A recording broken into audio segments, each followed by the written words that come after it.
بسم الله الرحمن الرحيم. الحمد لله رب العالمين، والصلاة والسلام على رسول الله وعلى آله وصحبه أجمعين. ما بعد، أيها الإخوة والأخوات ميل كستو جوجتان، السلام عليكم ورحمة الله وبركاته.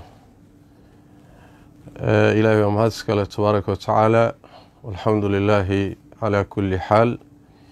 حالد والبإلهي بأمكم مهدسن تبارك وتعالى سقين تهي إن لوغ الشكريو wixii masaa'ib ana in lagu sabro sida quraanka iyo sunnada nabiga sallallahu alayhi wasallam inoo sheegeen. Waxaan jeclahay inaan idinku baraarujiyo waqti walba iyo xaalad walba waxay leedahay xadadkeeda ay leedahay. Maanta arrimaha ka taagan meelo badan oo kamid ah dalka Soomaaliya iyo deegaamo kale, gaar ahaan masaa'ibtan fatahaadaha oo runtii ay u daran tahay magaalada Beledweyne iyo Hiiraan. Waxaad moodaa waxay mudnayd iyo siday mudnayd in aan ilaa hadda loogu tilaabsanin waajibkii inaga saarnaa ilaahay hadda inaan la qaadanin.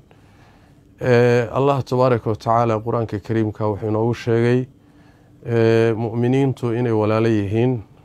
Rasuulkuna sallallahu alayhi wa alihi wasallam arintaa waa sii faahfaahiyey oo walaalnimadaasi waxay keenaysaa inay isku jir yihiin, jirkuna isla xanuunsado, haday xanuun yimaado isla soo jeedo, isla farxo.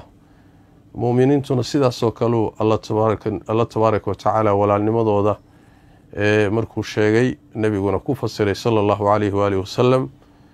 arintaasi marka waa musiibo runtii caam ah oo dhacday, keentay barakac, dhimasho keentay, laga yaabo inay cudurro ka dilaacaan dad badan iyo ummado fara badan ee deegaankii iyo guryahoodii ay ka barakaceen, qaar lala yahay.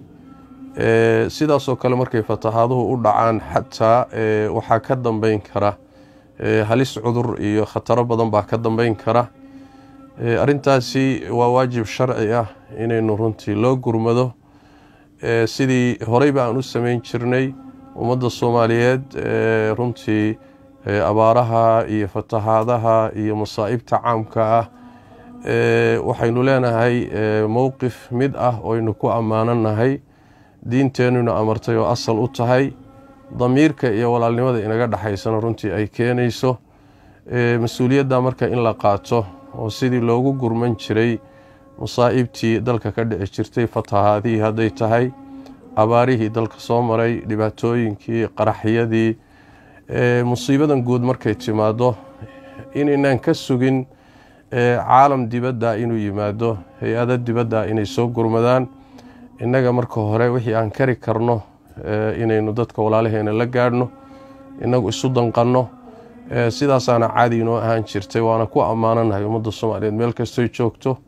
dadka marka qurbaha jira, dibadaha jira, wadankan hadda aan joogo Kenya, ganacsatada iyo dadka jooga Soomaaliya magaalooyinkeeda iyo miyigeedaba dadka jira, insha allahu tacaala ha loo soo gurmado ummadaas dhibaatadu gaadhay.